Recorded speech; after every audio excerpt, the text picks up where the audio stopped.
Hello guys, मैं Radhika urban to recipe में आपका फिर से स्वागत है। यदि आपको कुछ चटपटा खाने का मन हो रहा है और समय भी आपके पास कम है तो मज़ेदार से इस टेस्टी से पोहे और आलू के इस नाश्ते को ज़रूर बनाएं। बहुत ही ज़्यादा टेस्टी लगता है, खाने में बनाने में भी बहुत आसान है। यदि आप इसे एक बार बनाकर खा लेंगे तो रोज़ आपको इसी नाश्ते को बनाकर खाने का मन करेगा, क्योंकि जो इसका स्वाद है ना वो कई दिनों तक आपके मुंह से नहीं जाएगा। तो इस रेसिपी को आप एक बार ट्राई ज़रूर करिएगा, और यदि ये रेसिपी आपको अच्छी लगे तो वीडियो को लाइक ज़रूर करें, अपने फैमिली मेंबर के साथ शेयर कर सकते ताकि वो भी इन रेसिपी को एंजॉय कर सके। और यदि अभी तक आपने मेरे चैनल को सब्सक्राइब नहीं किया है तो जल्दी से मेरे चैनल को सब्सक्राइब कर लें ताकि इसी तरह की नई नई रेसिपी को आप देख सकें। तो चलिए इस नाश्ते को बनाना हम शुरू करते हैं। तो इस रेसिपी को बनाने के लिए मैंने यहाँ पर लिए हैं 1 कप पोहे। मैंने मीडियम वाले पोहे लिए हैं, ना तो ज़्यादा पतले हैं और ना ही ज़्यादा मोटे हैं। पोहे को हम डालेंगे एक मिक्सिंग बाउल के अंदर। तो आप यहाँ पर कोई भी क्वालिटी के पोहे ले सकते हैं। अब पोहे को हम 2-3 बार पानी से वॉश करेंगे। पोहे 2-3 क्वालिटी के आते हैं, तो कोई भी क्वालिटी के आप पोहे यहाँ पर ले सकते हैं नाश्ता बनाने के लिए। तो इस तरह से हम इसे 2-3 बार पानी से अच्छी तरह से वॉश कर लेंगे। और यदि आप इससे मोटे वाले पोहे का इस्तेमाल कर रहे हैं तो वॉश करने के बाद आप इसके अंदर थोड़ा सा पानी छोड़ दें, जिससे क्या होगा कि जो पोहे हैं बिल्कुल बढ़िया तरीके से फूल जाएंगे। तो इस पानी को मैं हटा देती हूँ और इसी तरह से हम इसे 2-3 बार पानी से वॉश करेंगे। तो मैंने इसे 2-3 बार पानी से अच्छे से वॉश कर लिया है, और आप देख सकते हैं मैंने इस तरह से इसके अंदर थोड़ा पानी छोड़ दिया है, जिससे कि जो पोहे हैं बिल्कुल बढ़िया तरीके से फूल जाएंगे। अब इसे हम ढक करके 5 मिनट के लिए ऐसे छोड़ देंगे, जैसे कि जो पोहे हैं ना बिल्कुल अच्छी तरह से फूलेंगे तो नाश्ता बहुत ही बढ़िया बनकर रेडी होगा। अब मैंने यहाँ पर 4 से 5 उबले हुए आलू लिए हैं। तो मैंने मीडियम साइज़ के लिए हैं। आप यदि बड़े साइज़ के आलू ले रहे हैं तो 2 बड़े आलू इनफ है इस रेसिपी के लिए।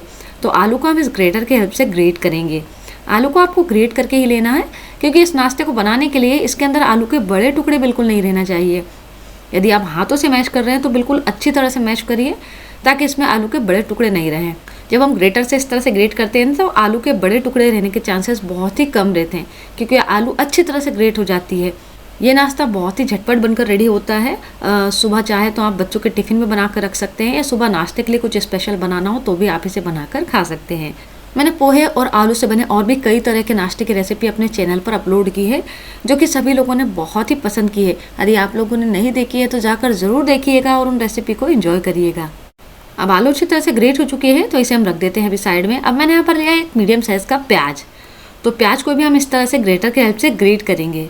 इस तरह से प्याज को ग्रेट करके डालने से इस नाश्ते का स्वाद जो है ना और ही इन्हेंस होता है, बहुत ही टेस्टी लगता है नाश्ता खाने में। और यदि आप प्याज नहीं खाते हैं तो प्याज को आप स्किप भी कर सकते हैं, बिना प्याज के भी इस नाश्ते को बना सकते हैं, तो भी यह नाश्ता खाने में बहुत ज़्यादा टेस्टी लगेगा। तो यहाँ पर प्याज जो है वो अच्छी तरह से ग्रेट हो चुका है। अब जितनी देर में हमने तैयारियां करी हैं उतनी देर में पोहे ने भी अच्छी तरह से रेस्ट कर लिया है। पोहा जो है वो भी बिल्कुल बढ़िया तरीके से फूल गया है। तो पोहे आप देख सकते हैं कितनी बढ़िया तरीके से यहाँ पर फूल गए हैं। तो इन पोहों को हम डाल लेते हैं अब मिक्सर जार के अंदर। इस नाश्ते को बनाने के लिए पोहे का अच्छी तरह से फूलना बहुत ही ज़रूरी है। यदि आप चाय के साथ एक जैसा नाश्ता खा खा कर बोर हो गए हैं, और बाज़ार से तो हम नाश्ते लाकर खाते ही हैं, आप है ना पोहे से भी बहुत ही बढ़िया सा चाय के साथ खाने के लिए नाश्ता बना सकते हैं, जो कि खाने में बहुत ज़्यादा टेस्टी लगता है। साथ ही इसमें हम डाल देंगे 2 हरी मिर्च, जिसे मैंने रफली कट कर लिया है, और इसकी क्वांटिटी आप आपके टेस्ट के अकॉर्डिंग रख सकते हैं। अब जार का ढक्कन लगाकर इसको हम पीस लेंगे। पानी वगैरह हमें बिल्कुल भी नहीं डालना है इसमें। तो आप देख सकते हैं ये पीस कर रेडी हो चुका है। तो आप देख सकते हैं कुछ इस तरह का टेक्सचर होना चाहिए इस बैटर का। अब इसे आप एक बाउल में ट्रांसफ़र कर लेंगे। तो इसमें पानी डालकर बिल्कुल मत पीसिएगा, नहीं तो ये बिल्कुल बहुत ज़्यादा स्टिकी हो जाएगा, गीला हो जाएगा, क्योंकि पोहे में ऑलरेडी मॉइस्चर है। इस नाश्ते की खास बात यह है कि यदि कोई अचानक से मेहमान आ जाए तो आप इन्हें ये नाश्ता मेहमानों को बनाकर भी खिला सकते हैं। अब इसमें हम कुछ मसाले ऐड करेंगे। तो बेसिक से मसाले हम इसके अंदर डालेंगे जो रोज़ हम घर में खाने के लिए इस्तेमाल करते हैं। आधी चम्मच के करीबन डाल देंगे हल्दी पाउडर। आधी चम्मच के करीबन डाल देते हैं चाट मसाला, जिससे बढ़िया सा चटपटा टेस्ट आएगा। आप चाहें तो इसकी जगह नींबू का रस या आमचूर पाउडर ऐड कर सकते हैं। आधी चम्मच डाल देते हैं जीरा पाउडर।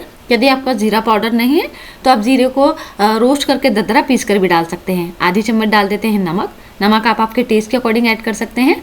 फिर इसमें हम डाल देते हैं आधी चम्मच के करीबन कुटी हुई लाल मिर्च। मैं इस नाश्ते को थोड़ा सा स्पाइसी बना रही हूँ। मैंने यहाँ पर पोहे में पीसते समय भी हरी मिर्च डाला था, तो आप यदि कम स्पाइसी खाते हैं तो आप चाहें तो यहाँ पर इस मिर्च को स्किप कर सकते हैं।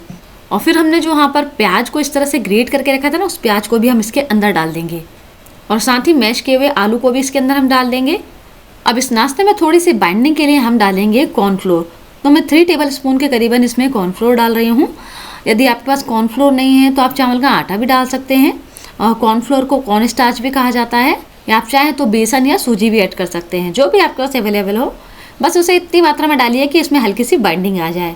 एकदम ढेर सारा बिल्कुल नहीं डालिएगा, नहीं तो आपको उसी का टेस्ट आएगा। फिर इसमें हम डाल देंगे थोड़ा सा हरा धनिया बारीक कटा हुआ। अब सारी चीज़ों को हम अच्छे से मिक्स कर देंगे।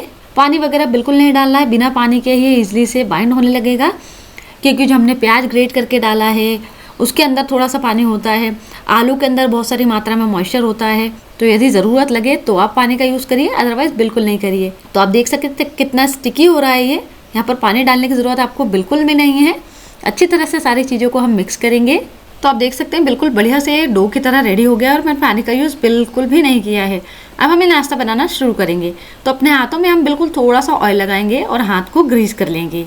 अब इसमें से हम थोड़ा सा पोषण लेंगे और इस तरह से हम हाथों में इसे रोल करके इस तरह से हमें एक फिंगर का शेप दे देंगे। तो आप इसे अपनी इच्छा अनुसार किसी भी शेप में बना सकते हैं। मैं यहाँ पर इस तरह से फिंगर बना रही हूँ। इसके शेप से इसके टेस्ट पे कोई भी फ़र्क नहीं आता है। इसका टेस्ट तो वही रहता है जो लाजवाब आता है। फिंगर्स को एकदम ज़्यादा मोटा नहीं बनाना है और एकदम ज़्यादा पतला भी नहीं बनाना है। आप यहाँ पर देख सकते हैं, और मैंने यहाँ पर इसका साइज़ अपने मिडिल फिंगर के अकॉर्डिंग रखा है। आप चाहें तो इसे छोटा भी रख सकते हैं, इससे बड़ा भी रख सकते हैं। तो मैं आपको दो तरीके से यहाँ पर फिंगर बनाना बताऊंगी। आपको जो तरीका सिंपल लगे या जल्दी से बन जाए उस तरीके से आप यहाँ पर फिंगर्स बना सकते हैं।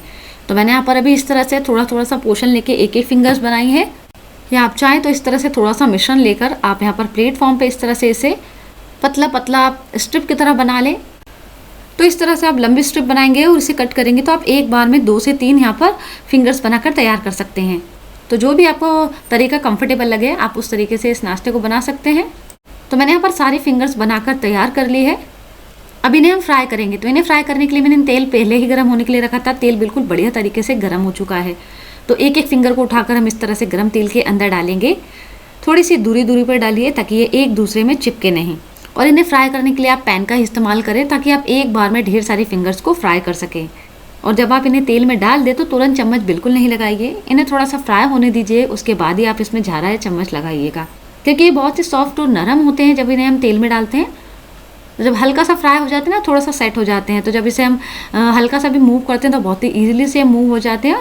और इन्हें फ्राई करते समय आपको गैस की फ्लेम को एकदम लो भी नहीं रखना है और एकदम हाई भी नहीं रखना है। लो और हाई फ्लेम के बीच में जो मीडियम वाली फ्लेम होती है ना, उसमें आपको इन्हें फ्राई करना है।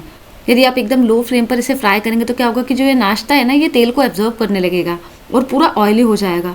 तो बीच बीच में गैस की फ्लेम को लो मीडियम करते रहें, जिससे क्या होगा कि हमारा नाश्ता भी अच्छी तरह से अंदर तक फ्राई हो जाएगा और जलेगा भी नहीं। जो नए नए कुकिंग सीख रहे हैं ना, उनके लिए मैं यहाँ पर डाउट क्लियर कर दूँ कि जैसे उन्हें पता नहीं चलता है कि नाश्ता कब फ्राई हुआ है, हमें पता कैसे चलेगा। तो आप देख सकते हैं इसके अंदर जब हम नाश्ते को तेल में डालते हैं तो बहुत सारे बबल्स दिखाई देते हैं। और जब ये नाश्ता जो है अच्छी तरह से फ्राई हो जाता है ना, तो इसके अंदर के जो बबल्स हैं ना वो कम हो जाते हैं। मीन्स की इंडिकेशन होता है हमारा नाश्ता जो है बिल्कुल अंदर तक अच्छी तरह से फ्राई हो चुका है। और दूसरा है कि इसके ऊपर है ना बढ़िया सा गोल्डन ब्राउन कलर आ जाता है। तो इसी तरह से हमें नाश्ते को पलटते पलटते हुए तब तक फ्राई करना है जब तक कि बढ़िया सा इसमें गोल्डन ब्राउन कलर नहीं आ जाए। तो आप देख सकते हैं बहुत ही बढ़िया सा इसमें गोल्डन ब्राउन कलर आ चुका है। इन्हें हम तेल से बाहर निकाल लेंगे। तो है ना कितने टेस्टी और यम्मी से पोहा आलू के फिंगर्स। इस रेसिपी को ट्राई ज़रूर करें। फिर मिलेंगे एक नई रेसिपी के साथ। Thank you friends, you are watching my video.